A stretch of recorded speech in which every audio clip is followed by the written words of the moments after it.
You're listening to BioTalk with Rich Bendis, the only podcast focused on the BioHealth Capital Region. Each episode, we'll talk to leaders in the industry to break down the biggest topics happening today in biohealth. Hi, this is Rich Bendis, your host for BioTalk, and we have a special guest today, and it's only fair that we give the Secretary of Commerce and Trade for the Commonwealth of Virginia his time on the podcast, since we just did the Secretary of Commerce from the state of Maryland.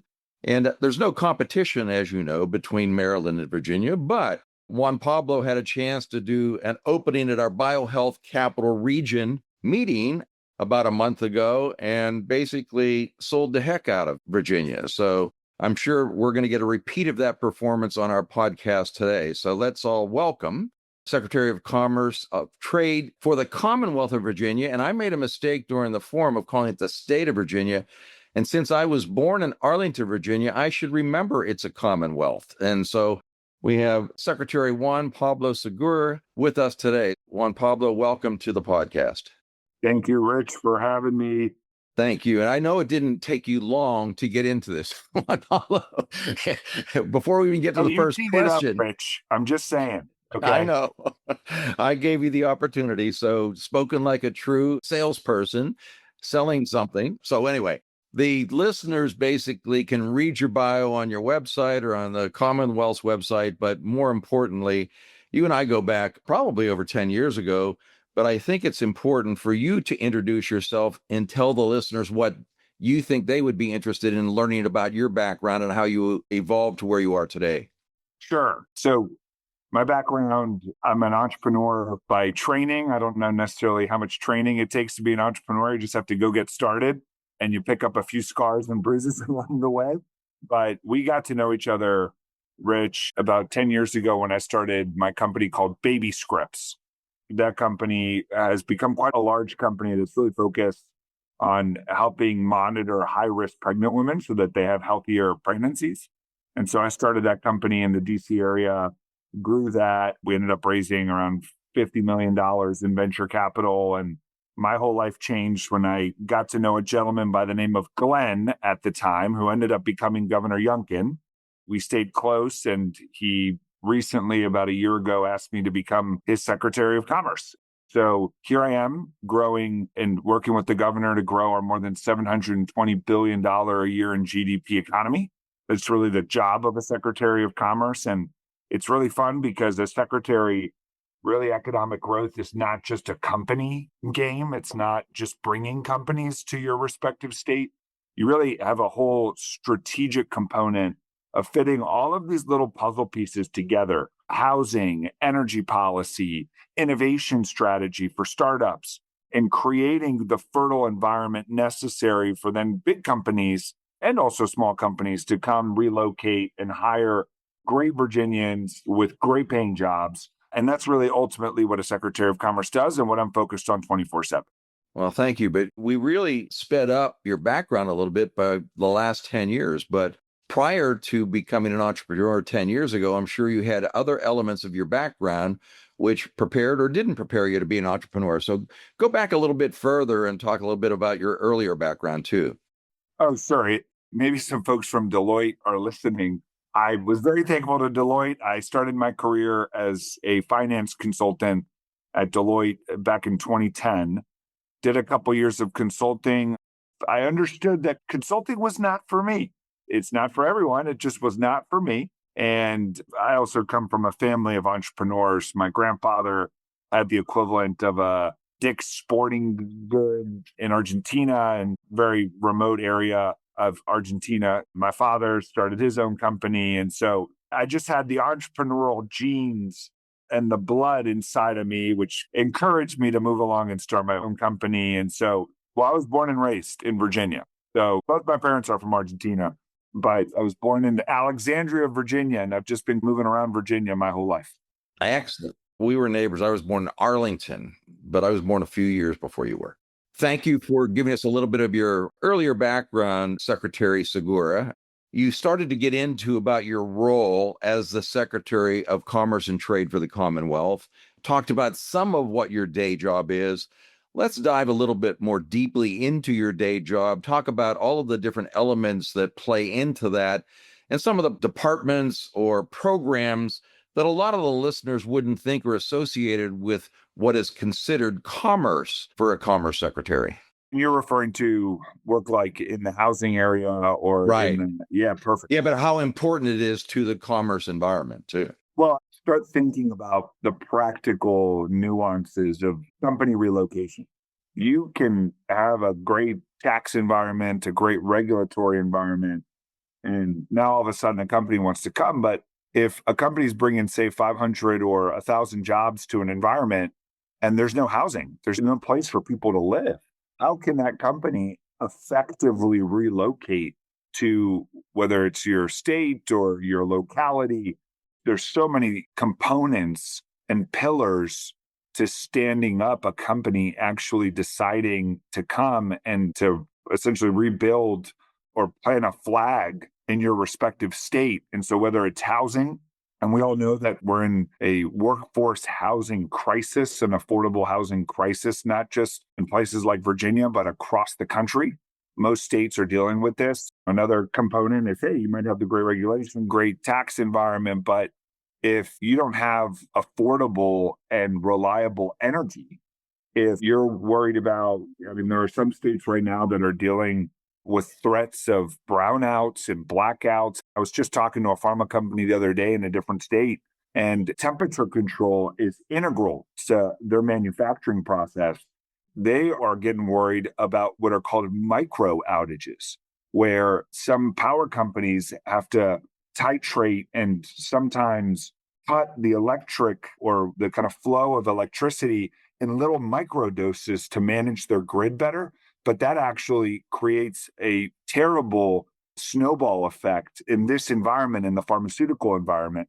And so now they're having to think about, well, how do you prevent micro outages, which are symptomatic of a much larger problem where you'll probably see not so micro outages later on in the future. So whether it's energy, it's housing, you have to have a pipeline, you have to have reliable, cost predictive environments for all of these little pieces that end up coming together that ultimately bring the company. And what I've seen as secretary is I think before people kind of just went in the direction of where the political wind would take you. So what I mean by that is, oh, this is a business friendly state, ergo they have right to work, they have a favorable tax environment, they're not over regulating a lot of industries. Well, I'm just going to plant my flag there because good things will happen. We're seeing now companies that are hiring consultants and they're looking at every little component part of what it takes to stand up a factory and making decisions based on real data,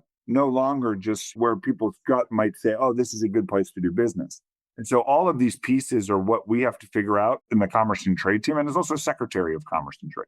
One other thing that I think is critically important is the availability of skilled workers and workforce for the companies you might be recruiting. And a lot of that is linked also to not only just the workforce population, but also to the academic institutions who can educate skilled workers within. And you have a number of great academic institutions in the state of Virginia. Talk a little bit about availability of workforce and skilled workers as you're doing this recruiting or retention of companies. That, again, is one of the pillars. As I was mentioning, I just talked about housing and energy, but there's workforce development. That's a huge component. There's capital availability. And so when it comes to workforce, so again, there's 15 major factors.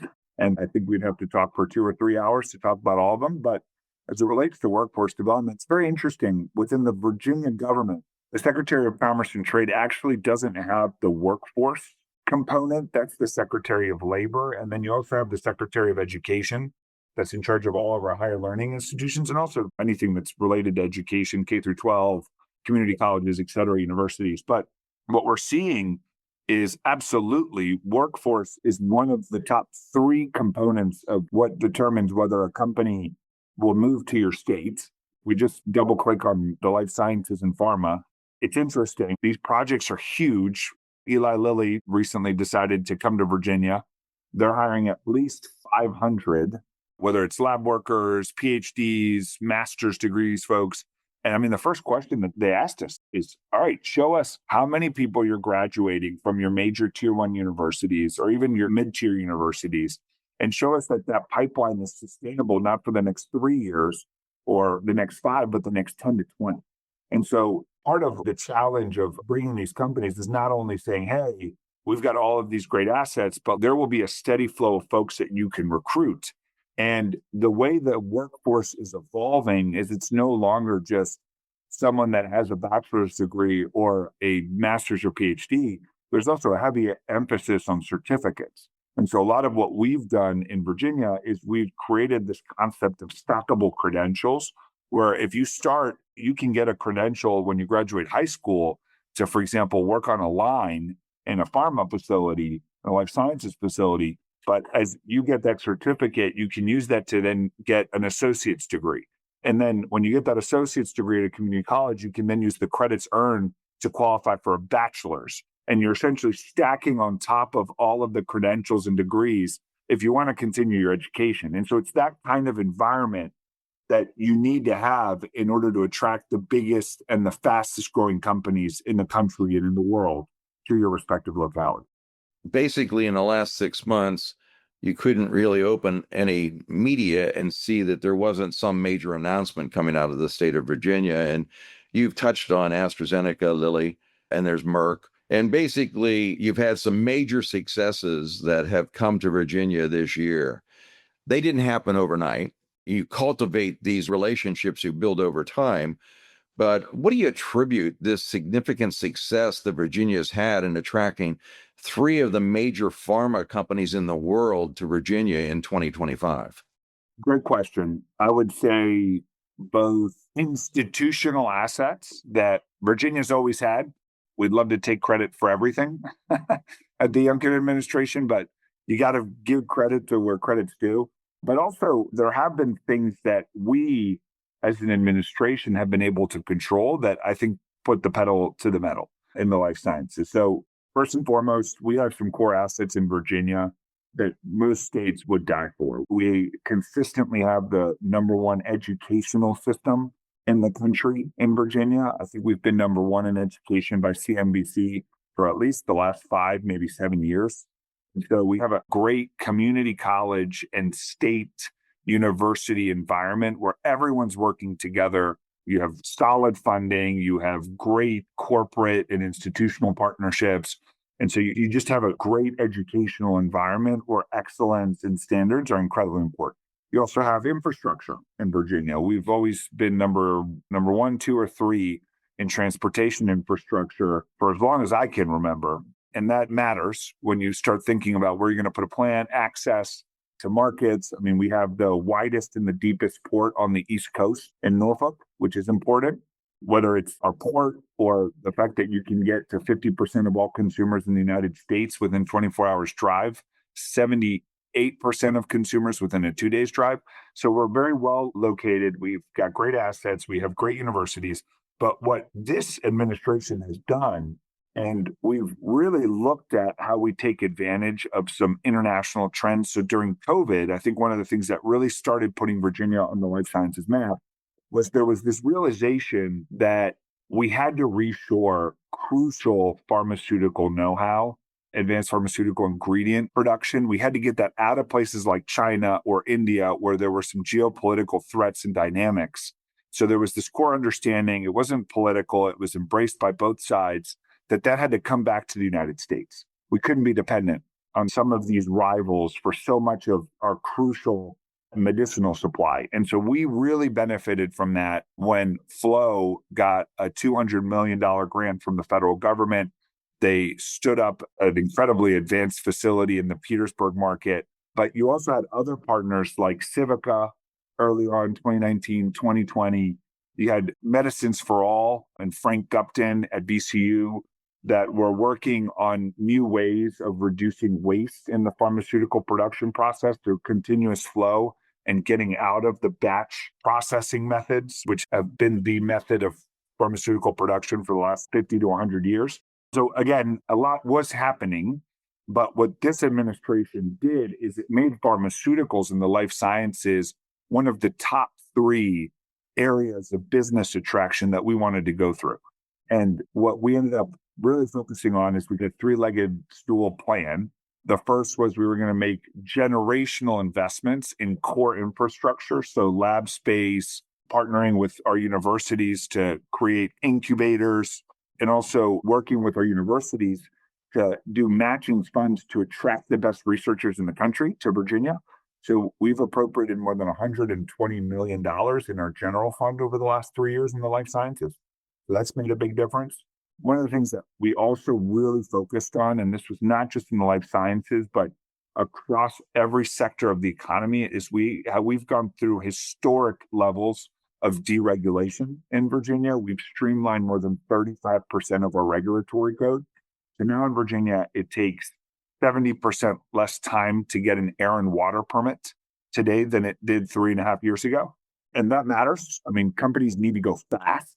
We can make up the difference, possibly, that competitor states more south of us, they might have lower taxes. But if they're taking 2-3 years to get through regulatory approvals, and we're only taking 6 months, time is money. And so that's been a crucial part of how we've gone and attracted businesses. And I'll say that the last component, because I know I've been talking for a while, has been historic amounts of investment. So this government has really embraced the idea that tax relief is crucial, and also just managing government and being efficient with government produces all kinds of unintended benefits. We've had $10 billion of surplus in the last 3.5 years. A lot of states are in budget deficits, so we've really been responsible. We've given $9 billion of that back to the taxpayer, but that $1 billion we've used in some really strategic initiatives. And the probably most strategic of that is we allocated $500 million in something called business-ready sites. The whole idea of business-ready sites is that instead of taking a potential company that's interested in coming to Virginia and taking them to like a 100-acre lot that has trees and there's no power or utilities and saying, hey, it's a great place, you're just going to have to spend 5 years getting it ready for build. We're actually going to preempt all of that. We're going to grade a site, put utilities, sewage, water, all of these things. And we're going to essentially, when companies come and they're looking to set up shop, we give them a business-ready site that's turnkey. And that essentially eliminates years of waiting and years of prep time and allows them to go faster. So these are the things that matter. Thank you for that summary. And there's no question you have a lot of enthusiasm in talking about the assets you have within the state of Virginia. And I'm talking with the Secretary of Commerce and Trade for the Commonwealth of Virginia, Juan Pablo Segura. And we've just been talking about a lot of the things for big companies, Juan Pablo. Let's talk a little bit about the entrepreneurial assets that you have. I work with John at Virginia Bio. I also work with the Virginia Innovation Partnership Corporation. I think you've created a program in 7 different regions within Virginia where you're deploying some additional assets. Talk a little bit about the entrepreneurial and innovation ecosystem within Virginia and some of the programs that the Commerce Department has been supporting over the last several years that also recognizes the small businesses, entrepreneurs, and trying to create some of these spin-outs onto the universities. It's a great question. Virginia, one of the agencies that I have underneath me is an agency called the Virginia Innovation Partnership Corporation. Way too many letters. Been one of my goals is to get rid of all these ridiculous acronyms. Well, I've not been able to do that. So that's for the next secretary to figure out. But Virginia Innovation Partnership Corporation, or VIPC, is essentially the state's innovation engine. And they have a couple different functions. One of them is they actually are a venture capital fund. Every year, they make equity and convertible note investments into companies. They've been very active in this space. Recently, we were awarded a grant from the federal government called SSBCI, and we were pretty unique in that instead of just taking that money and having the state's venture capital fund invest in companies, what we ended up doing is we actually created a fund of funds program. It was one of the first state-led fund of fund programs where the state actually invests in venture capitalists that commit to investing in Virginia companies. And so what we've done is we've seeded about a dozen new venture capital companies to come to Virginia and invest in their startups. And that recently, we just crested into the top 10 in venture capital availability. And I think a lot of that was because of how we rethought how to work with industry to deploy capital. So VIPC has an important mandate to invest, where the real punch is in VIPC is the ecosystem development work that we do. They have about $5 million a year. They give in grants. They're called commercialization grants, anything from $25,000 to $50,000 grants to help high-tech entrepreneurs get off the ground. So they do several rounds of these every year in Virginia. And it's a great program because it's non-dilutive capital, which is my favorite kind of capital, especially after having taken way too much venture capital in my day as an entrepreneur. But so there's the funding component. We actually fund entrepreneurs in residence at different universities and incubators. And we will even, in some cases, fund new incubators and accelerators in interesting areas of the startup economy to give them the ability to get a 2-3 year program off the ground. So VIPC is very expansive. One of the things, and this is one of the initiatives that I'm most proud of being secretary and having led a good chunk of this, is we, about 2 months ago, announced a groundbreaking initiative called Lab to Launch. As we did a review of all the component parts that lead to great innovation hubs. One of the areas that we saw that was lacking was the spin out, the number of spin outs from our publicly run universities. So UVA, Virginia Tech, Old Dominion University, Virginia Commonwealth, VCU.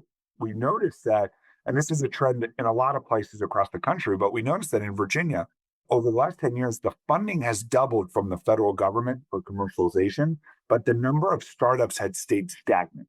So that's not the kind of correlation that you want. You want the lines to follow each other, not one bend off the other. From our perspective, we saw this and we're like, all right, there's a problem here. And we just looked at the process of commercializing technology out of the lab at a university, and it hasn't changed in 30 years, Rich. And so that gave us the impetus to go directly to our universities. And together, we were able to create a new template that now every university, tier 1 university, uses in Virginia. That is a standard template that is very entrepreneur friendly. But the real meat of the initiative, and really where the innovation is at, is through that template, we were also able to work with universities to lower the royalty ask rates, to have the lowest royalty rates in the country now in Virginia University. So when you, as a researcher and an entrepreneur, when you're trying to pick where you want to go, there are now more benefits to going to Virginia, because not only when you license something out of the lab will it be easier to get out of the lab and into the hands of an entrepreneur, but the universities are now asking for less equity and less upfront licensing fees, which make it easier for future entrepreneurs to come and get things out of the lab faster so that they can then go out and try to commercialize technology, which we all know is incredibly difficult to do. Yeah, thank you for that. I think it shows you're not just focused only on chasing the 800-pound gorillas to come to Virginia. You need to grow your own in order to build a stable innovation and biohealth economy there. So, a lot of states and cities. Can I just say one thing on that? Go ahead. I think that one of the areas as an entrepreneur that I think I've enjoyed the most about being secretary and just being in government, because I definitely think that everyone needs to have a midlife crisis if you're an entrepreneur. And when you have that midlife crisis, please go and work in government. We need more entrepreneurs in government, because what happens is it's so interesting. And you will really appreciate this, Rich. A lot of what happens in government, the things that are done and the way things are done, there really isn't a reason they're done a certain way. It's just because that's how it's always been done. And that phrase of we've always done it this way, that's like the calling card for disruptive innovation. Because no one's really had the reflexive impetus to just be like, wait a second, why did you say that? And why can't it be done better? And once you get over this initial just protective, no, we don't want to change anything. And you really start to look at and explain why, for example, licensing out of the lab has been done in such a scatterplot manner over the last 20, 30 years. And you just start asking these questions, you start to create a lot of momentum in trying to change things for the better. That's one of the best things that we've done, especially under this governor, Governor Youngkin, is he's given us he's really supported us as an administration in going in and getting these sacred cows and really figuring out how do we just make things better.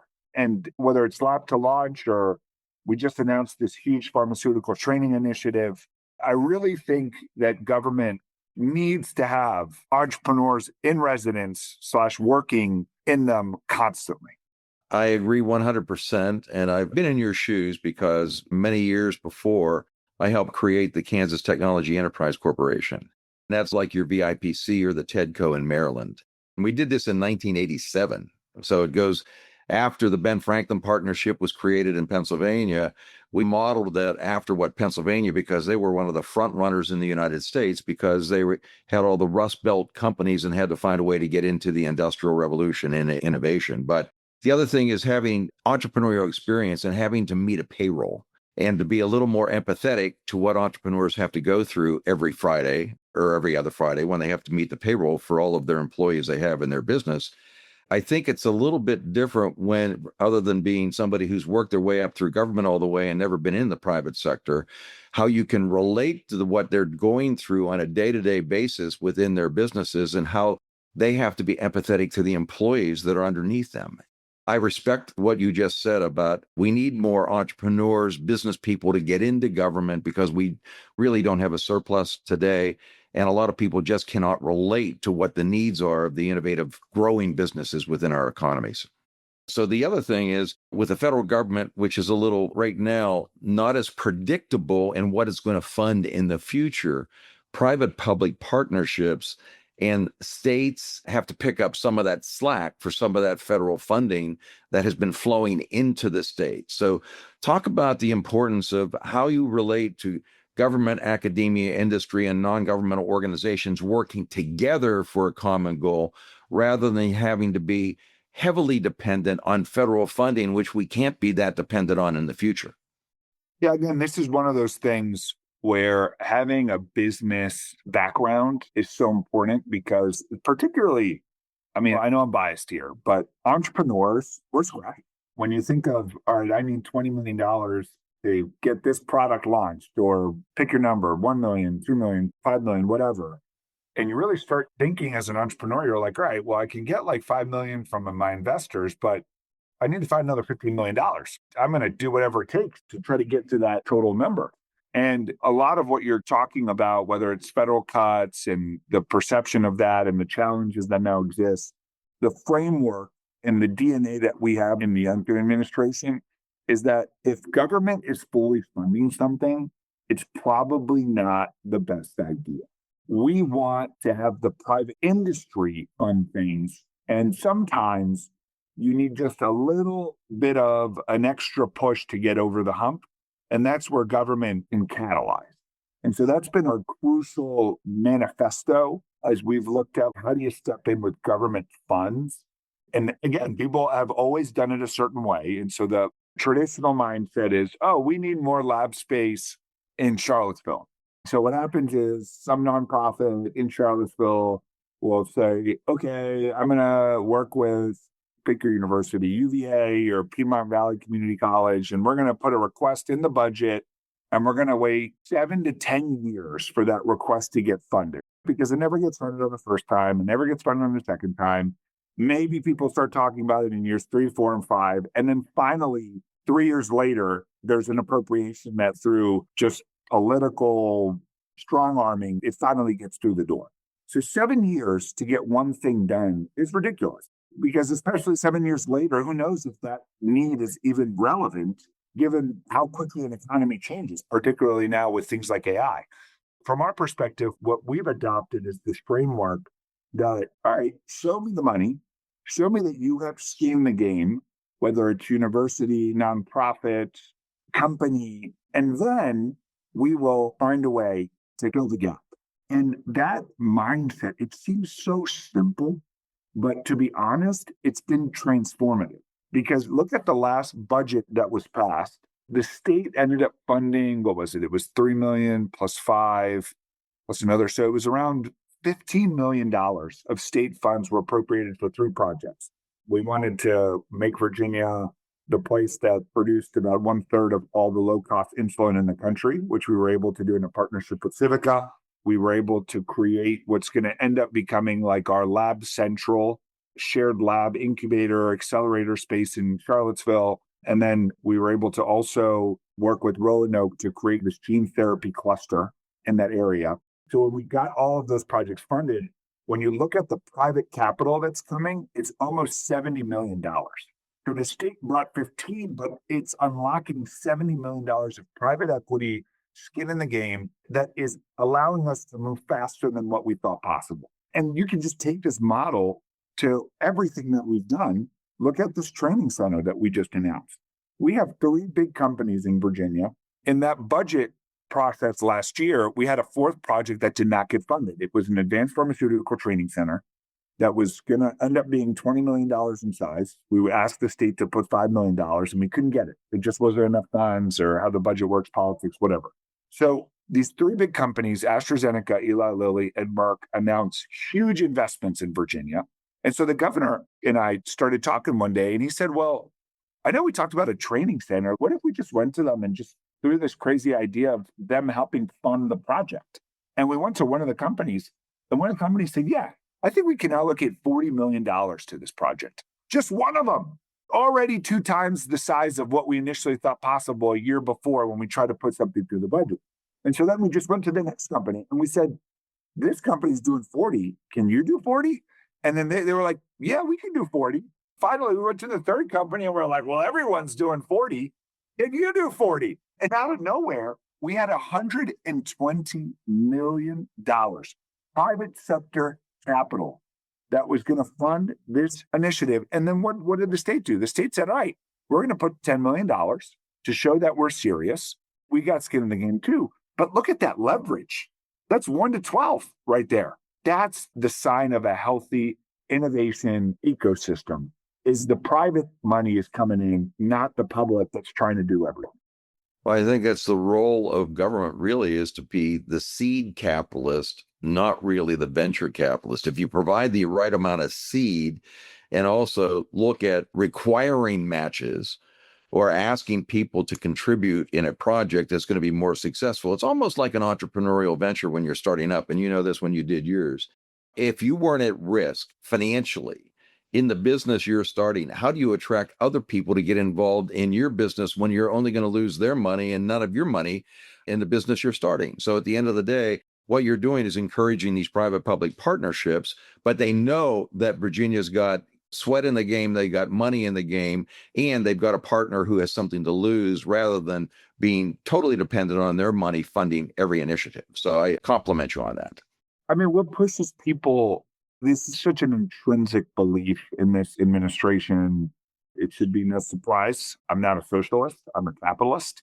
And what propels progress is entrepreneurs literally going all in, to the metaphor to a high stakes poker game, and believing in yourself so much that you go all in and then you go all in again, and then you go all in again. And it's when you're going all in, you got to go further and faster than you ever thought you could ever go before, because you've got everything stacked up and dependent on you being successful.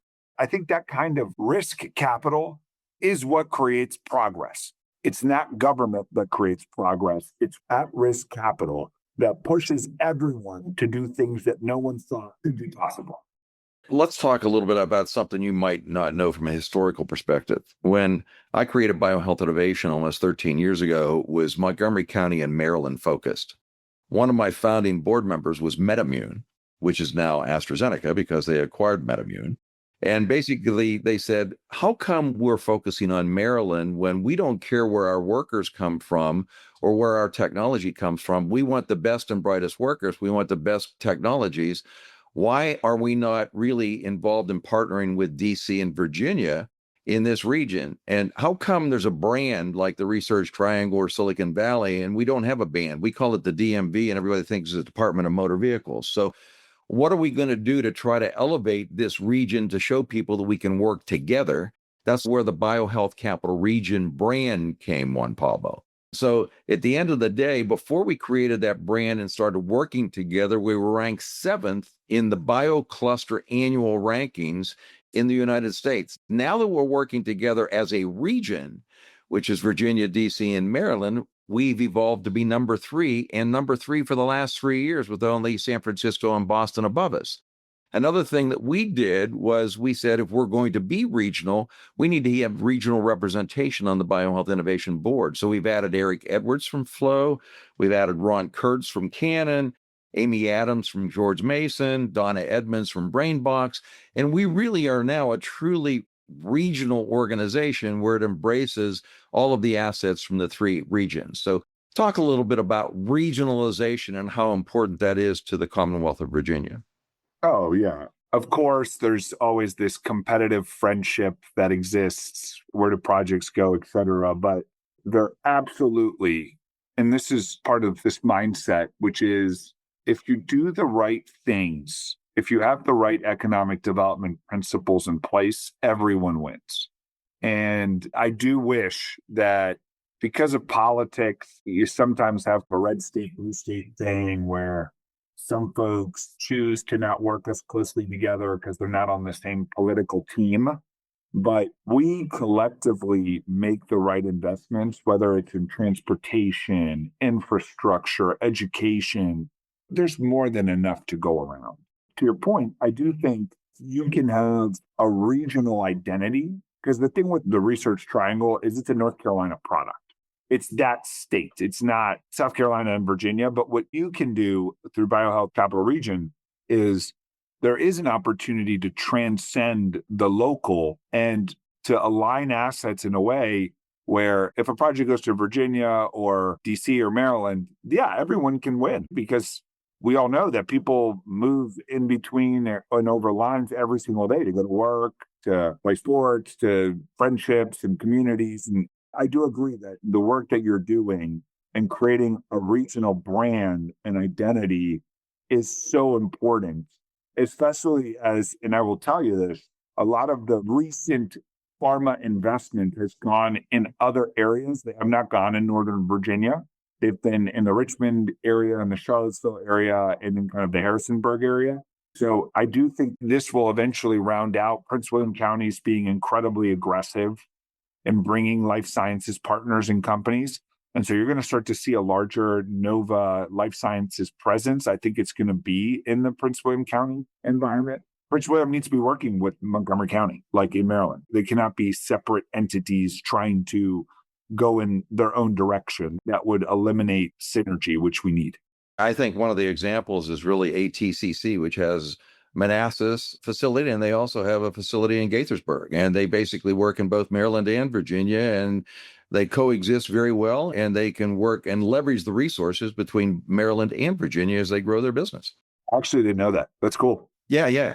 So this has been a great introduction to all things Virginia, and I've been talking to Juan Pablo Segura, who's the Secretary of Commerce Trade for Commonwealth of Virginia, and he has 48 days left in this administration. So that'll give you an idea when we're taping this BioHealth podcast.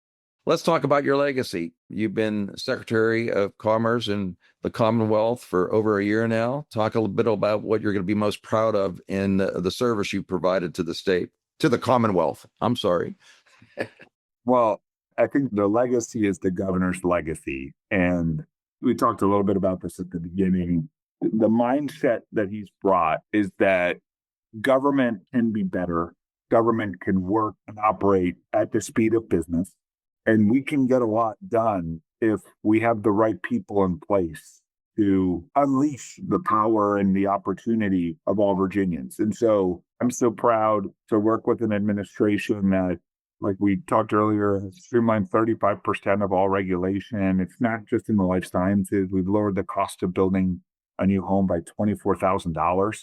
This is impacting everything. I'm so proud that we're in an environment where we're not just attracting huge companies, but we're also convincing those companies to do massive community investments like this training facility. I'm so proud that Republicans and Democrats alike embracing concepts like business-ready sites. You talk to anyone in the General Assembly, it doesn't matter if it's Republican or Democrat, They understand the necessity of business-ready sites, which I think is a great reflection on the vision that this governor has set. I just know, and this is the best part of being Secretary of Commerce, is the jobs that we're bringing to Virginia. These are good paying jobs. These are jobs that pay $120,000, $150,000 a year. These are jobs where people won't have to wake up the next day and worry about making the mortgage or about not having enough to put some money into savings or to maybe go on vacation at the end of the year. That is why I love this job, is because when you create so much opportunity for folks, it overflows and it just impacts everyone and everything. I think sometimes politics gets in the way of what needs to be talked about from an economic development perspective. It's not logos, it's people that have more tools to be successful. That's what this is all about. Well, I want to thank you for your service to Virginia, which has ripple effects to many other areas of the United States, including Maryland and the DC area, and wish you the best of luck in what you decide to do. Maybe you'll end up back in the entrepreneurial world again, Juan Pablo. We don't know that, but once an entrepreneur, always an entrepreneur. I appreciate that because I got the battle scars to show it. So I want to thank Juan Pablo Segura, the Secretary of Commerce and Trade for the Commonwealth of Virginia, for being on BioTalk today. So Juan Pablo, thank you for being a guest, and also best of luck to you in the future. Thank you, Rich. Thanks for listening to BioTalk with Rich Bendis.